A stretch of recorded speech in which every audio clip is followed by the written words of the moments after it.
Byomkesh Bakshi is like Byomkesh Bakshi. Why? Because of,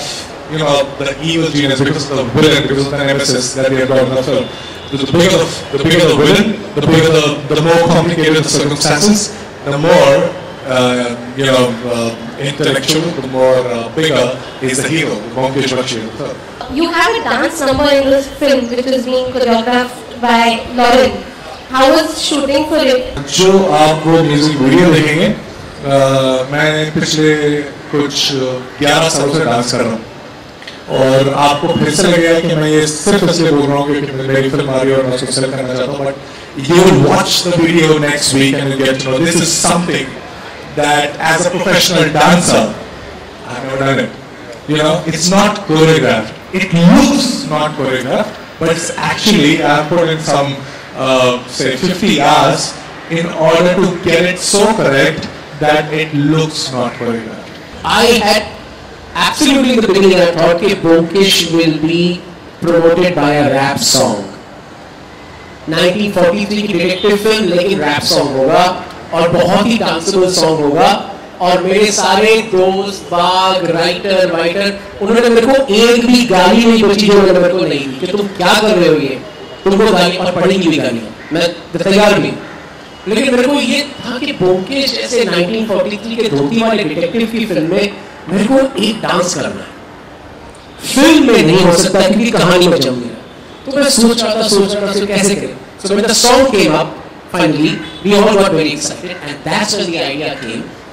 why not do a video which through dance shows the transformation of Sushant Singh Rajput into Byomkesh Bakshi. खबर है कि आमिर को भी आपने approach किया था villain के लिए तो वो कहानी क्या है प्लीज जरा ब्योमकेश का जो रेंज है वो बहुत बड़ा है तो शायद वो मैंने अभी बनाया ये मतलब खुशकिस्मत ये कि अभी बनाया पहले बनाता तो शायद गलतियां और भी ज्यादा हो जाती तो आज से 2 साल पहले फिल्म बनने की कगार पे थी 2-2.5 साल पहले तो उस समय हमको एक ऐसा विलेन चाहिए था जो हमको हर वक्त चाहिए था जो मतलब लोगों की उखाड़ दे क्योंकि ब्योमकेश के सामने एक ऐसा विलेन जो ब्योमकेश की टक्कर पे है और जैसा आपको सुशांत बताएंगे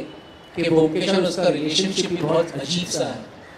तो ऐसा एक हमको विलेन चाहिए था कि जो दहला भी दे और लोगों को अट्रैक्ट भी करे तो इसलिए हम आमिर के पास गए थे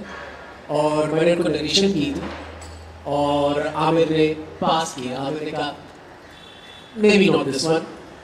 एंड फिर बाद में उनको पता चला कि ठीक उसी के बाद धूम 3 चालू हो रही थी शूट होना और उसमें उन्होंने विलन का रोल किया तो मेरे हिसाब से वारफ ने कुछ पाया कुछ खोया तो क्या कह सकते and when we started doing it we had so much fun कि we said let we have to share it and I mean in a week's time when the video is on television and on the digital channels you will see that we had fun with it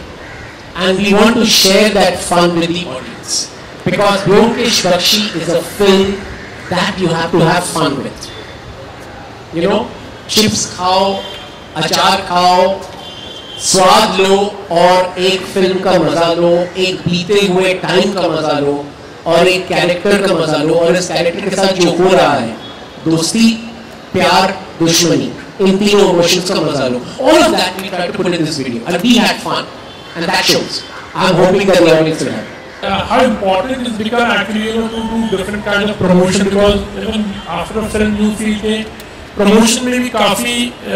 एक competition जैसा हो गया कि ये film में normal PC करके हम लोग बड़ा प्रमोशन भी डू बहुत ही हाल ही में मैंने 30 मिनट का इंटरव्यू किया था जिसमें 29 मिनट मैंने वो कहा था which I was supposed to do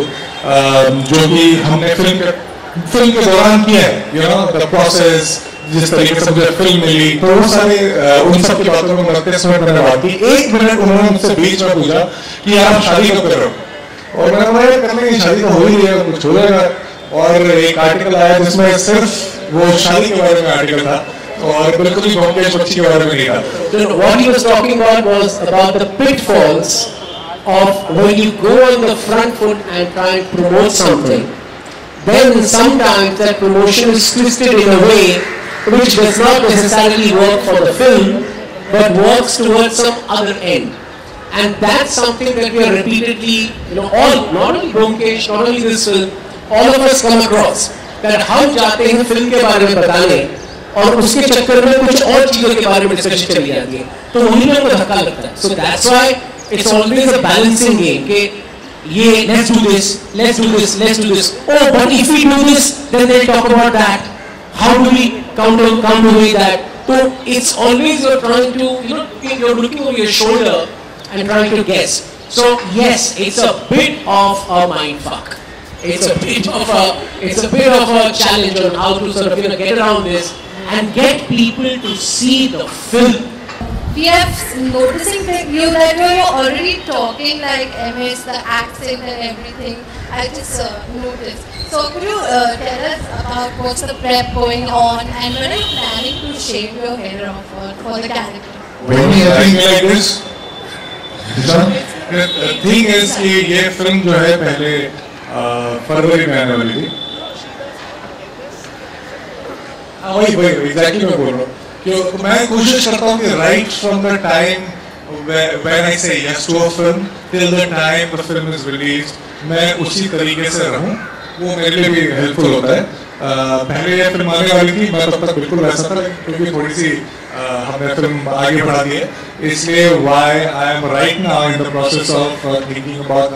another character that I'm supposed to do is why you can see a hint of what you have seen. मतलब आपको महेंद्र सिंह बख्शी दिख रहा है? वो नहीं दिख रहा है सर. तो हाँ, मैं दिख रहा आपको? मैं माफी चाहूँगा, लेकिन मैं इतना ही कहना चाहूँगा कि बहुत ही नेक्स्ट स्टेज पे ये फिल्म मैं कोशिश कर रहा हूँ की तरह बनने की, और अगर आपको ये चीजें दिख रही हैं अभी तो मैं इसको बहुत ही एक मटन सॉल्व करके दिखा दो, मैं मान जाऊँगा. मैं ये कहना चाहता हूँ कि जब इतना नेक्स्ट स्टेज पे आपको ये दिख रहा है तो मैंने तो पूरा 100% दिया है इस फिल्म को जो आप देख रहे हैं सकते हैं. तो आई होप कि आपको बिल्कुल मुकेश बख्शी दिखे. Don't let it up.